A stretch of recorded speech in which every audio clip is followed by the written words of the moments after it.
So profit ఉంది గానీ business close అయిపోతుందా? సో దానికి ఖచ్చితంగా రీజన్ ఇదే ఉంటది.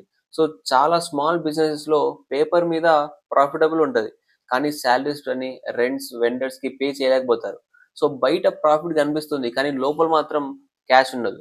సో దీనికి main root cause profit theory లాంటిది. కానీ cash flow reality. So profit ఫ్యూచర్‌లో వస్తుంది. కానీ ఎక్స్‌పెన్సెస్ మాత్రం ఇవాళే వస్తాయి. సో ఈ గ్యాప్ బిజినెస్‌ని చంపేస్తుంది. సో దీనికి కొన్ని క్లియర్ అండ్ శాంపుల్ ఎక్స్‌ప్లనేషన్ చెప్తా. కొన్ని పాయింట్స్ చెప్తా. So number 1, profit is not equal to cash. So invoice raise చేశారంటే ప్రాఫిట్ కాదు. మనీ అకౌంట్‌లో పడితేనే cash. So number 2, timing mismatch. So customer లేట్‌గా పే చేస్తాడు.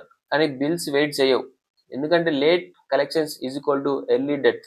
So number 3, cash first. Thinking ఎలా ఉండాలంటే సర్వైవల్ స్టేజ్‌లో ప్రాఫిట్ కాదు priority. Cash flow control. So weekly cash position తెలియాలి మనకి. సో మీరు ప్రాఫిట్ చేజ్ చేస్తున్నారా? లేకుంటే క్యాష్‌ని ప్రొటెక్ట్ చేస్తున్నారా? కామెంట్స్‌లో చెప్పండి.